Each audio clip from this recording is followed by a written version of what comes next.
Pharrell Williams, real quick, has his first menswear collection for Louis Vuitton. He takes Paris Fashion Week by storm. Everybody was there. Everybody. Beyonce, Jay-Z, everybody was there at his first fashion show for Louis Vuitton. He takes over as the creative director. Wow. Everybody loved the fact, well, I was telling you, lately he's been wearing a lot of stuff about God. For God so loved the world, or this or that, or so I don't know what's going on with him, but he's been doing a lot of stuff about God. He also had, when he was doing the runway walk, as the models was coming out, a choir was singing. So Christian music? So yeah, a choir. But you know, they never say Jesus. They never say Jesus. It's how, remember how, BB and CC? BB, yeah, hold up the light. Okay. Who's the light? Or day by day, no more. Yeah, it's that, yeah. Who is you? Who is you? I'm lost without you. So it's like that. You? Yeah. Easy to see. Yeah. Which is fine. I know, because sometimes you can't really go out and say that. Because it's Jewish people in the audience and it's people Muslim. They make it a love song to their spouse. Yeah. Or God. You say God. Yeah, God could be whoever. Yahweh. Whatever. Okay. But it was a choir. Okay. So usually when you see a choir, you think of Jesus. Yeah. Especially when they start getting happy and stuff. And have some big black woman come out and yell. And it's always a big black woman that comes out and yell. I don't know why. On this one, it was a big black woman that came out and yelled. They have a choir singing, or they have the music? No, a real choir. They had a real choir. Real choir. Ooh. And the big black woman come out. Maybe he got a little touch from the last movie he did with Kim Burrell and them. Oh, he did a movie with them. Kim Burrell. The movie he did. Oh, you're right. He did the music to it. So Kim Burrell went a little too overboard. That's why he's in. So he's unless he had a moment, a burning bush moment. Maybe he did, because Pharrell lately, like I said, all I've been seeing is God and Jesus and all this other stuff. Okay. But one of the rappers who came out and he actually walked on the runway in his clothes was Pusha T.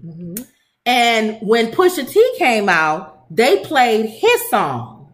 Pusha T has a new song coming out with Pharrell in it. Oh, okay. It's a rap song. Now, Pusha T is the same rapper that bodied Drake. They got into a beef.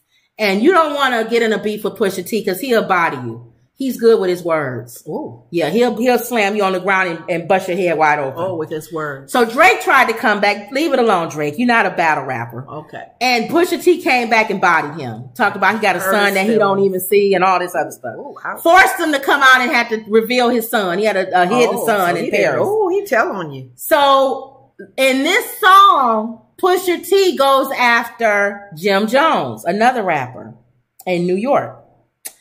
So people kept saying, oh my God, what is Jim Jones going to do? Jim Jones is not a battle rapper, but you can't sit there and let somebody just come out and disrespect you. Why not? If I'm not a battle rapper. If you come back, stay in my lane. But we kept saying if Jim Jones comes back and says something. And why is his name Jim Jones? I don't know. That's not a positive name. He gotta really come at him. Well, Jim Jones did come out and had a rap. It's like he came up behind Pusha T and hit him in the back of the head with his hand. Oh my goodness. Okay. And so Charlamagne and them said, you don't hit a person, a killer. It's like hitting Mike Tyson. You don't come up behind Mike Tyson and go, here, don't talk about me anymore. Because when he turns around. Oh, that fist is a weapon. So Jim Jones came, and it was kind of good. Pusha T is under Kanye West's label. At least he was. I don't know if he still is. Okay. So Jim Jones pretty much came and called him Kanye's slave and all this other stuff. Okay. It was still like this. Now everybody's waiting on what Pusha T, because Pusha T got to turn around. And he's a killer. When he turns around, he's gonna... Well, here's the problem that everybody has. Jim Jones is a real life gangster. He is? Yeah. So what everybody's... The other guy isn't. No. So what everybody's nervous about is that Pusha T's going to turn around. It's like Nas. Nas will annihilate you. And he's going to AR-15 Jim Jones with his words. And he gonna put him with so many holes. And Jim Jones gonna literally AR-15. And we hoping he keeps everything on the record. Don't bring it to real life. It. Don't mess up. He's a real life gangster. He may pull out his mess. We hope that's what Pusha T. I believe this. What I believe. Pusha T is going to come back and he's going to talk about how he believes that Jim Jones is an informant and that he's bought by the FBI and that it's a lot of people that's dead because of him. And why are you still alive? And why are you out of prison? Why did you go into the police station, come out a few hours later? I know he's going to hit below. He's going to fire him and fill him full of holes. I'm hoping that Jim Jones just comes back and slaps him again. And don't bring it to the street. Is that what Busta Rhymes was saying as far as this beef? Maybe Busta Rhymes foreshadows. And he's saying, don't mess up the bag for all of us. We don't need another Tupac and Biggie. Yeah. Because what'll happen is they'll shut it all down. Yeah. They'll say, because of this, I don't want to book any rappers. I don't want y'all on the label. Be out of season for right now. Yeah. It's going to hurt everybody. Maybe that's it. Busta Rhymes foresees where this could go. And he's saying, everybody just relax and calm down. So we're going to keep an eye on that. Oh my God. The moment you said one of them is a gangster for real. He's a gangster for real. That's scary. That's like, because you still got to be careful with your rhymes that you put back in their face. Because they really about that life. Like you can tease. It's the same as at a card game or something, and everybody joking. Remember Goodfellas? Did you watch Goodfellas? He was laughing. Well, remember Goodfellas, and the guy was sitting at the table and he told a joke and he said in the beginning he was laughing. He said, "What's so funny? What's so funny? I would blast you." I'll blast you right where you sit. And he was like, well, the joke was funny. It was so funny, my clown. Do I amaze you? Joe Pesci played that part so good. What am I, a clown? I got a big red nose on? And the guy was like, no, it was funny. No! So now I'm sitting here to make you laugh.